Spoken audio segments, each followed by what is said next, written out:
Hey, what's going on, y'all? It's your boy E2 Blue coming back at you again, and it is game day Sunday.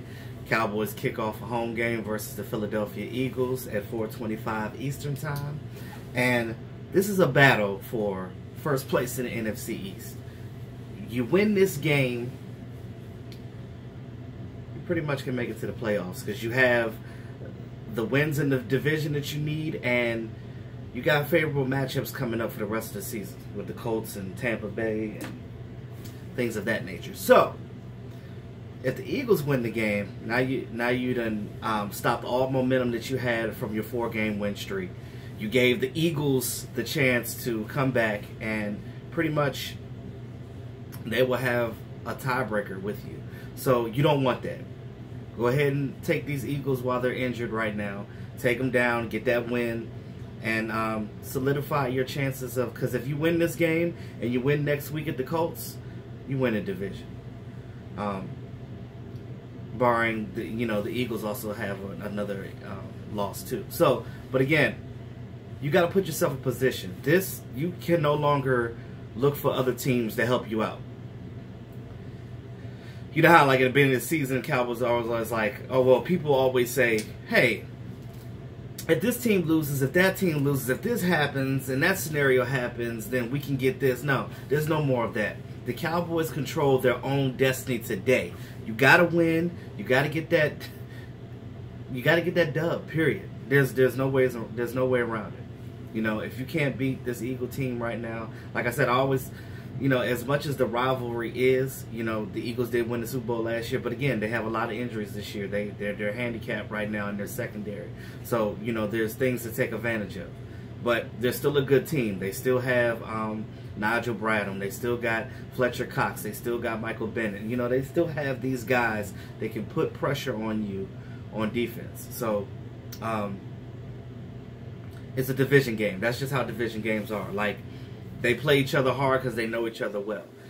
The trash talking has been at an all-time high this week. Now, the Eagles probably would have been better not saying nothing this week because whatever psychological advantage that they did have just went out the window when Grugier Hill said that stuff. So, you look at it like this. Sometimes being quiet and being coy is the best way to go. One thing I love about my Dallas Cowboys, and one thing that I can say good about Jason Garrett, is that he always has his team focused. He says, don't go out there and be trash talking back and forth with these people, because they ain't got time for it. I ain't going back and forth with you. I'm living my best life. So I need my Dallas Cowboys to live their best life. Get this W. All this right here is nothing if it doesn't translate to the field. That's all I got to say. Now, Grugier, whoever the hell he is, he can say what he want to say, but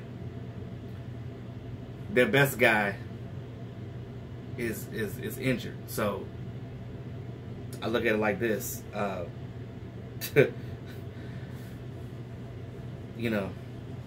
just look. With Jordan Hicks being injured, it's all up to Bradham and him. So good luck stopping Zeke Elliott.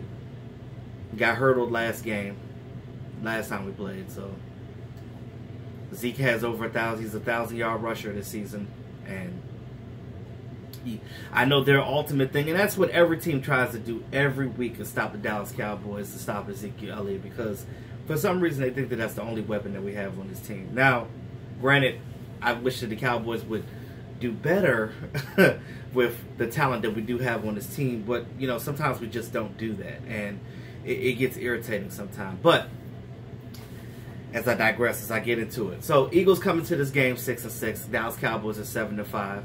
Like I said, this is a battle for first place in NFC East, so we'll see what happens with this game. It is definitely going to be one of those games today where it's going to matter. All the division teams in the NFC East play today because the Redskins play the Giants, and I hate to. I'm not a man to try to kick a man when he's down. That's just not the way I am. And I said in the last video, I spoke about Alex Smith and his injury. I just hope that he doesn't lose his leg or anything like that because, with the infection and the grass and sock fragments and stuff they got in there, because I don't know if you guys understood when he injured his fibula and his tibia. when he broke it. A lot of those fragments got into his bloodstream and into his bone because his bone was exposed. So again, prayers go out to Alex Smith. I mean, I just, it's a division rival, but it goes beyond football when it comes to that. You never want to see a guy, go through things like that and get injured like that. It's just, I mean, I just, he's still going to get his money. So, him and his family going to be okay. But, you look at money versus your well-being. You know what I mean? Like, money is great. But, me personally, like, I want to be healthy. And I know he does too. And he may not ever play football again. But we'll see what happens with that. But I wish him well. I really do. But, unfortunately, because of that, the Redskins are down to Mark Sanchez. And they went and got, what was his name? Josh Johnson. The one who used to play for Tampa Bay back in 2011. He hasn't played in a long time. But that's Mark Sanchez backup in Redskins right now. And I know a lot of Redskins fans are like, the season's over. And I mean, it very well may be. But you look at it like this. Injuries are unfortunate. You cannot see them coming. It just happens. Dallas Cowboy fans, we know. We've dealt a lot with injuries with players over the years. And, every year, a team is going to go through something like that. And that's just the way the game goes. It's a brutal game. And, these injuries happen. These guys are human. And it is what it is.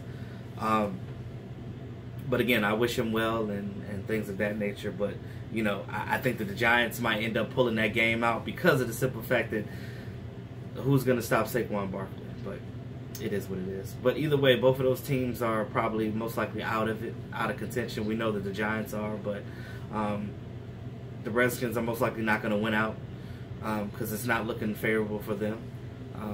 But again, we have to do our job against the Eagles today and get the rest of these wins because we have a chance of going 11-5 if we win out. And that's a very good possibility. Cowboys got to stick to their guns and keep their foot on the gas. Like, don't let up. Don't get complacent. Because one thing about this team I notice on offense, and I don't know if that's Linehan's play calling or what the issue is, but we get complacent. We get up 10 points and we start be lackadaisical. You cannot do that. You got to keep it moving. You got to keep your foot on the gas. Keep scoring. Ain't no mercy rule in football. Stomp on it and keep it moving. That's all I got to say to that. So, interesting career stats. Carson Wentz has... Okay, so some of these things are going to be skewed because of the simple fact that Carson Wentz didn't play, last year. So, you look at him being out with that. He didn't play much last year because of his injury or whatever. So you look at what happened with that and, Nick Foles having those stats. But Carson Wentz is a good quarterback. I've always, liked him coming out of college. Think about it. As Cowboy fans, I know you guys, when they came around, people thought that the Cowboys were going to try to get him. But, he was, too high for their blood at that point. But he was on the Cowboys team, during the Senior Bowl, and Dak Prescott was on the other side. So it's funny how things happen. It's like you didn't think that Carson Wentz was going to go to the Eagles, and nobody even, Dak was an afterthought. Nobody even knew anything about Dak.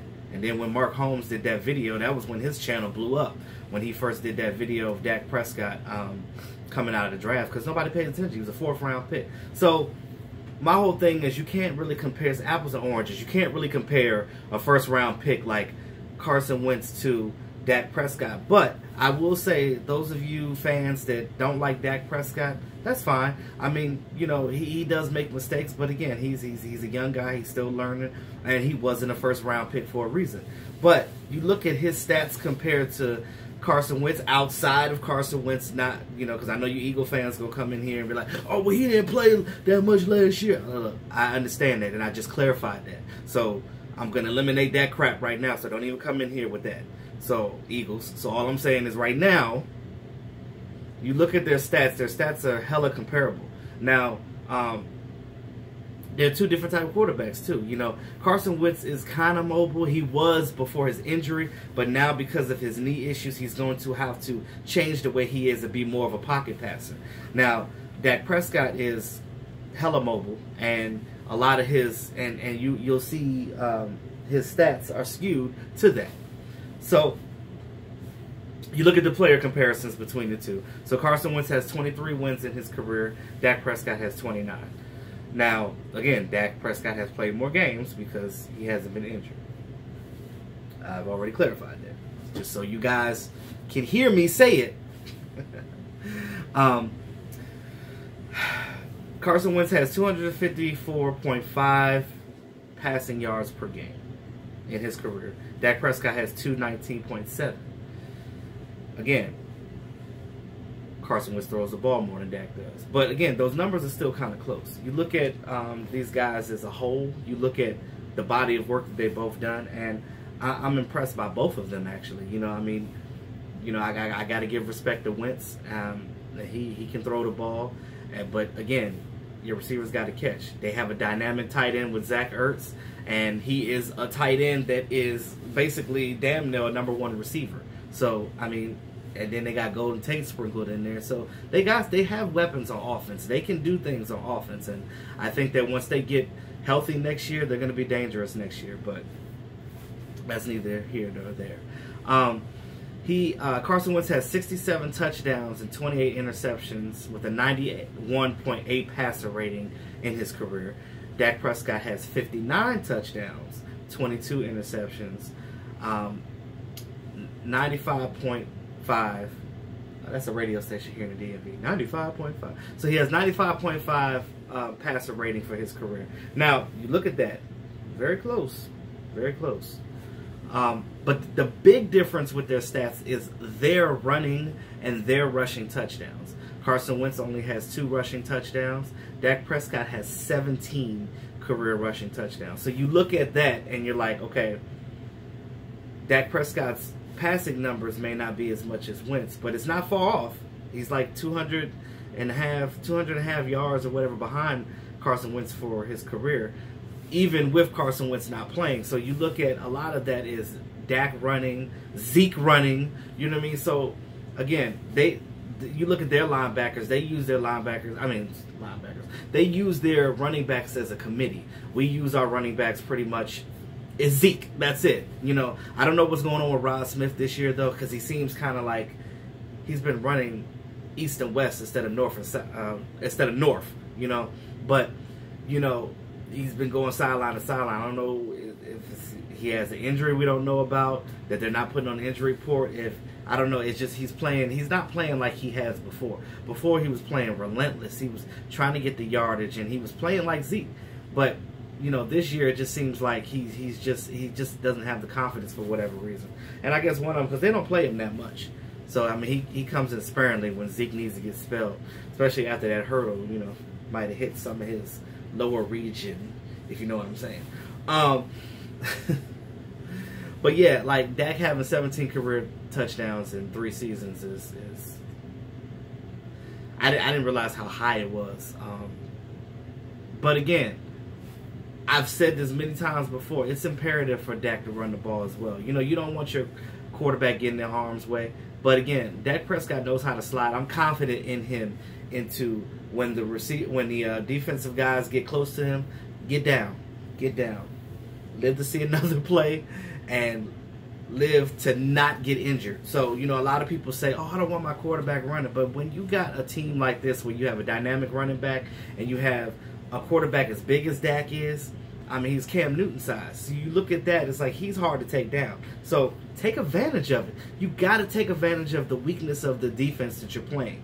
No matter what, and the narrative is going to be different every week. But because of that, you have to do what you do, stay in your lane, and play your game. That's how you do it. Stats for 2018. Carson Wentz has 18 touchdowns, 7 interceptions. He has about 2,876 yards for the season. Dak Prescott has 14 touchdowns, 5 interceptions, and 2,676 yards for the season. So again, numbers are close. I have to give Dak Prescott praise for being a 4th-round pick, having a small contract, coming in and being a leader of this team. It's not easy. You know, those of you that ever thrown a ball or ever played football as a quarterback in any capacity, playing the quarterback position is not easy. You have to, lead the team. You got to know all the plays. You have to make sure that everybody is on the line and doing what you need to do. You need to watch the clock and make sure it doesn't go down to 0 before you get a delay a game. You have to have chemistry with your receivers, people that you're throwing the ball to. And again, you have to know cerebrally who can do what. For example, those 2 passes that he missed to Michael Gallup on the deep throws. Football is a game of inches, y'all.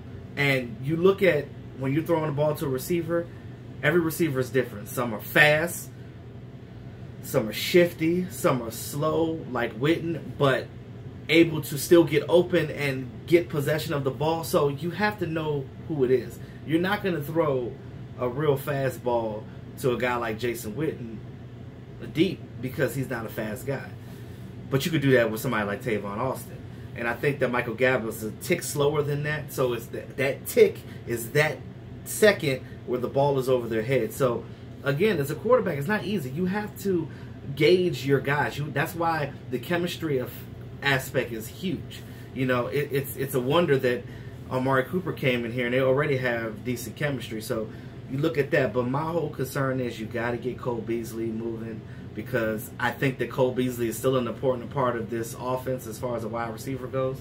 Because my whole thing, I thought that his numbers were going to go up because Cooper is here, because Cooper garnishes more attention. Naturally, that's going to leave the slot guy somewhat open. You know, only one person can check Cole Beasley. And, you know, Cole Beasley's a small, shifty guy. He should be able to get open.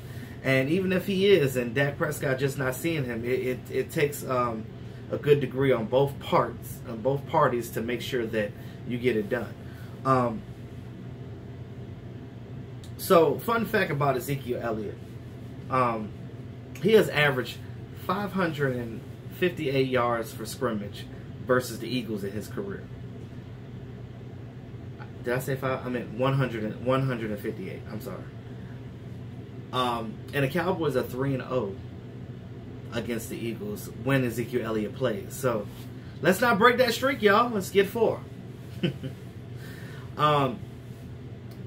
Injuries. So Eagles, Jalen Mills is out, cornerback, dealing with his foot injury. Linebacker Jordan Hicks, I mentioned him. He has a calf injury. He's out. So their starters linebackers are Nigel Bradham, which is he's a good linebacker. I give respect to him. And then of course the crap talker, Grugier Hill. Hey, Ezekiel Elliott, go out there, hurdle his ass, make him miss a couple of tackles, shut him up, because he's talking about making the Cowboys choke. You can't make them choke by yourself, bro. It's a team effort, and you probably shouldn't have said nothing. And if I was on that Eagles team, I would have said something to him too. Oh yeah, drink water, y'all. It's hella important. So yeah, for the Cowboys, we know. So we talked all this mess this week about Sean Lee and him getting the starting position back, and Jerry Jones and Rod Marinelli saying basically, hey, when Sean Lee is healthy and he's out there playing, there's nobody like him. I guess I could agree with that, but you also cannot stunt the growth of these young guys because their confidence is up right now. Jalen, Leighton Vander Esch, they're doing that howl thing. You know, the camaraderie between Leighton Vander Esch and Jalen Smith is off the charts right now. You don't want to break none of that up. So let them guys play, y'all. Rotate them. I know Sean Lee's going to be out this game, so that's going to be a conversation for another week. So we're not even going to worry about Sean Lee right now in the field. So let him coach on the side and tell the guys, hey, this is what I need you to do next play, whatever. Sean Lee's great at that. So let Leighton Vander Esch play. Let Jalen Smith play. Let these guys go out here, swipe, howl, do what they do, tackle the guy. Hey, when Leighton Vander Esch had his last interception, that was against the Eagles, and it was a pass to Zach Ertz, and that was the zone coverage look. It was a zone coverage look. So I feel like, you know, to counteract that, they need to play that zone coverage again. If Carson Wentz and Zach Ertz start to get a little consistency, put Byron Smith on Ertz, because he's good at playing against tight ends, and you know, just bring him down a little bit, and just I hope that their game plan on defense surrounded those things, because those are key. Maintaining Zach Ertz and making sure that your linebacker core is playing as a cohesive unit, which they have, but you don't want to get too complacent, because once you get complacent, that underdog is going to come in there and get you. So, you know, Cowboys know all day about being an underdog, so it is what it is at that aspect. So David Irvin's still not playing. Go figure. I thought that he was going to play this game, but apparently they have him out here. Now, I hear people keep saying that he's supposed to play, but I don't know. They have him out, and I don't know if he's a game-time decision like Tyron Smith. We know Tyron Smith is a game-time decision, but in my opinion, he's going to play. Suafilo, he's going to play again at the on that left side, so he's taking the start. Connor Williams is going to be a healthy scratch, but barring an injury, which I hope not, Connor Williams will be there to step in. Tavon Austin, apparently he's still dealing with the groin. Now, I didn't see a video of him dancing. He looked like he's good to go, but I think that they're trying to save Tavon for the end of the season and possible playoffs. I think that's what they're saving Tavon for, because knowing the Cowboys, they're probably going to do some slick stuff and try to throw some trick plays in there just with him whenever he comes back and plays. Jeff Swain, we know that he's dealing with the wrist. He had some screws put into his wrist, and again, he's got to get those screws out before he even thinks about playing. So I don't know why they just didn't put him on IR. I guess the Cowboys assuming that they're going to go deep into the playoffs, so they're probably going to need him. So they're like, okay, once that gets healed up, it should be around playoff time, and you could come back and play. I'm pretty sure that that's what they're doing, right? That's their thought process. Anyway. Keys to victory. All right. So I mentioned some of the things already, but I'm going to go over it again in a little bit more detail. So you got to put pressure on Carson Wentz. Carson Wentz still can throw this ball downfield. He has some receivers. I mentioned Zach Ertz. He's got Golden Tate. You got to watch Nelson Aguilar in that slot. Alshon Jeffrey. I mean, they have guys that can get this ball. Now, granted, they've been dealing with some injuries throughout the team. I don't know if I think Darren Sproles is playing. I didn't see him on the injury report, and I don't think that Darren Sproles really did much last game. I don't recall him doing anything. Well, the last week when the Eagles played the Redskins. So I don't know. I don't know what the deal is with that. But because they're playing Dallas Cowboys, they might use him and on some jet sweeps and some screens. But again, Cowboys have some decent players that can play good in the screen. So, you know, run some screens, get guys open in the flat. Come on, just get Rico Gathers. Get him a screen. Get him a pass in the flat, in the open, with some space, and see what he can do. I mean, he's a big guy. Stiff arm the guy, get him out your way. Yards after the catch are big. You know what I mean? Like, it's good for us fans to watch. So when we see it, we're like, visually, we're like, them boys is doing the damn thing. And like, when you watch it, it's like, even if they're not gaining like 50-something yards on a screen, the fact that you're getting the first down and you're moving the chains is all that matters. 10 yards. It's not like a rabbit race. It's a game of inches. And you get there slowly but surely. And you maximize with the chunk plays. You get the chunk plays in between those smaller plays. Time of possession, baby. That's what it equals to. When you have chunk plays in between short yards, because I hear people all the time, oh, Zeke only got 3 yards on that run. You need that. That's good. If it's first down and he's got 3 or 4 yards, that's a hand clap. Because again, you're in a 3rd and 7, 3rd and 6 situation rather than a 3rd and 15 because a penalty then pushed you all the way back. Or a sack pushed you back to 3rd and 17. You don't need that. You know, 3rd and 6, 3rd and 5 is much more manageable than 3rd and 18. So look at it from that perspective, you guys. I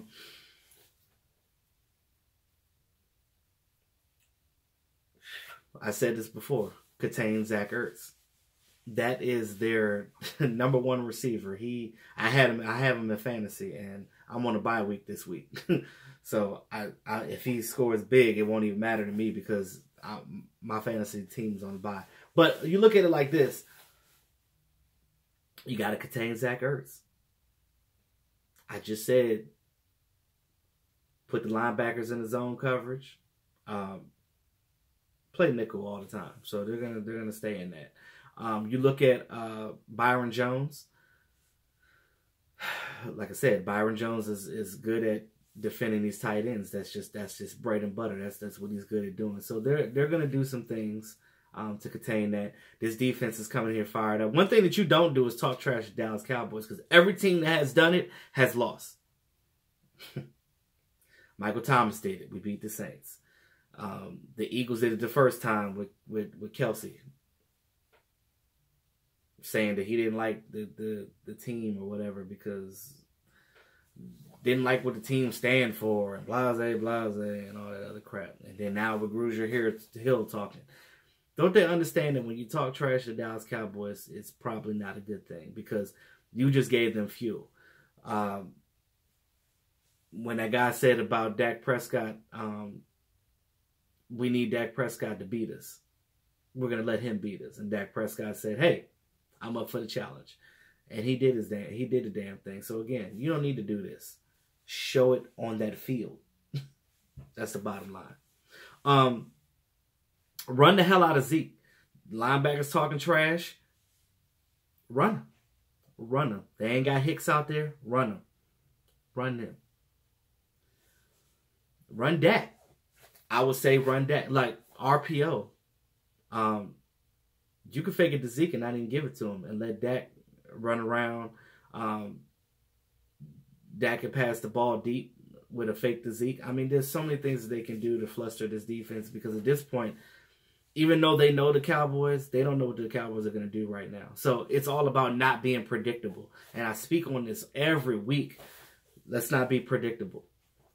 Use the fact that you have these weapons on offense and beat the team that you're playing across from. Because at the end of the day, this is playoff implications right here. This is for the division, y'all. You win this week, you win next week, you get the division. Period. You clinch it, baby. Clinch that thing. Clinch it. Take advantage of the Eagles secondary. I mentioned the Eagles having a lot of people on IR. You know, Rodney McLeod, they're great safety. He's injured. He's on IR. So again, they have a lot of injuries in their second. Take advantage of that because these guys can't check Cooper. And you know, you got Cole Beasley running around up in there. Get him in there and get him in the flat. Get these guys moving. I don't know how many times I got to say it. So, also, and I'm going to say it again. Do not get complacent. If you get up 10 points on the Eagles, don't let up.